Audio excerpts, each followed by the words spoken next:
We're up to lesson 1.5, function composition. This will probably be a pretty short lesson. The frequently asked questions part that's going to come next will probably be a little bit longer. So I kind of anticipated several questions with this section. Just kind of scan through that and find your question on that video. So function compositions where we take two functions and plug one into the other. So just give you a little bit of background about why in the world you ever want to do a function composition. They come up a lot in computer science, any kind of programming. You're constantly taking one function, plugging it into another, and so on. The computer does it for you, so that's kind of nice. Also in calculus, something called the chain rule. They don't rely on a lot of these skills. So this is from an Algebra 2 class I used to teach, but the idea is useful to y'all. So anytime you're going to plug one function into another, that's a good time to use a function composition. And just a couple of reasons why you might do it. So a couple examples. Getting health insurance is a function of your age. As you tend to get older, health insurance goes up.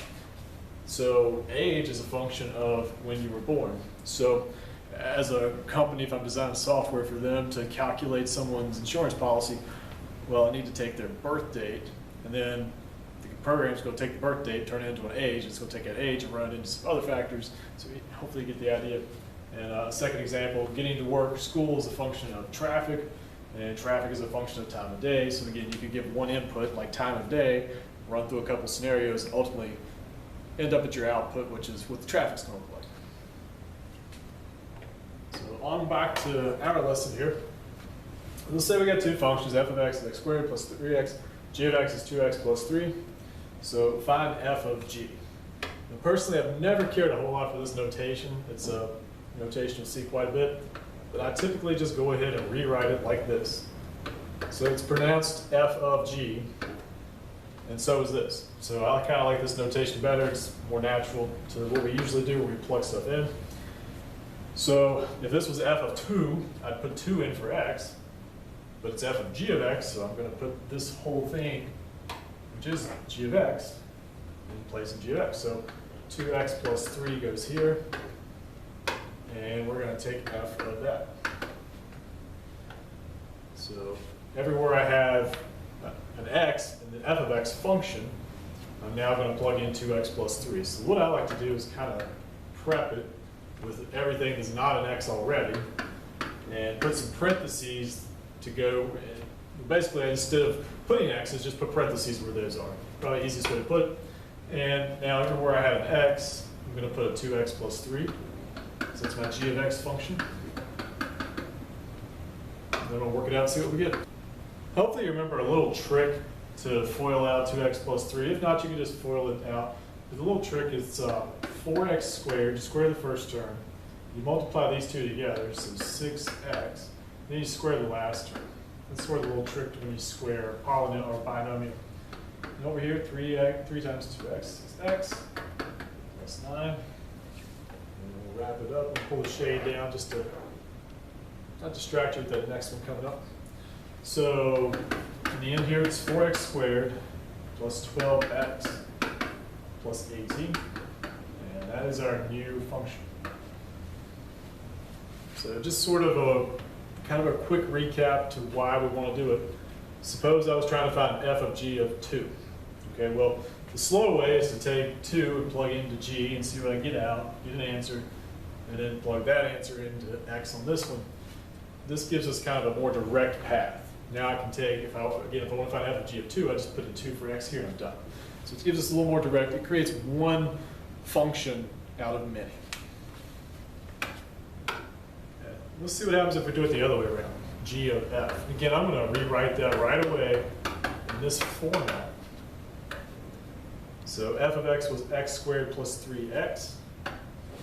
So everywhere I had an f of x, I'm going to put x squared plus 3x in its place. And we'll take the g function, just sort of prep it. There's only one x there, so it's not too bad. So everywhere I have an x, I'm going to go ahead and put a parenthesis. And then we'll fill in that parenthesis with what's replacing x. So x squared plus 3x. And now we're going to get 2x squared plus 6x plus 3. And it looks like there's nothing else to simplify, so that'll do it.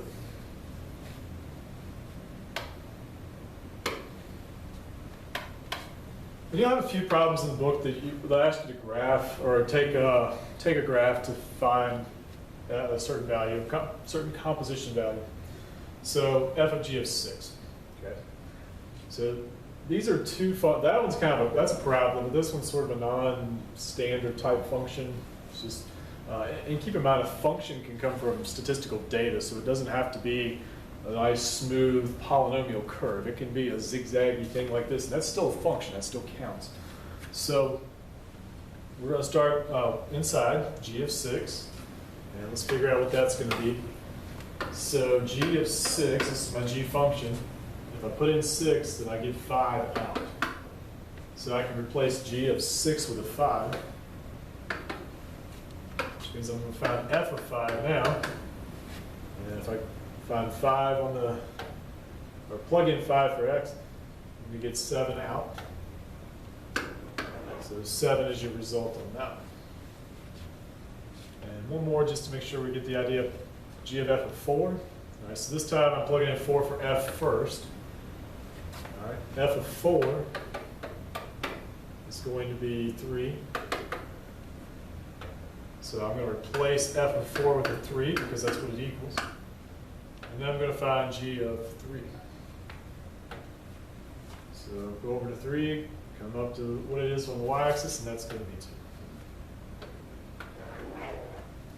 So again, look for the frequently asked questions video, because I kind of anticipate several questions to come up on this one. And just scroll through, find your question, and hopefully I'll take care of it and get an answer for you.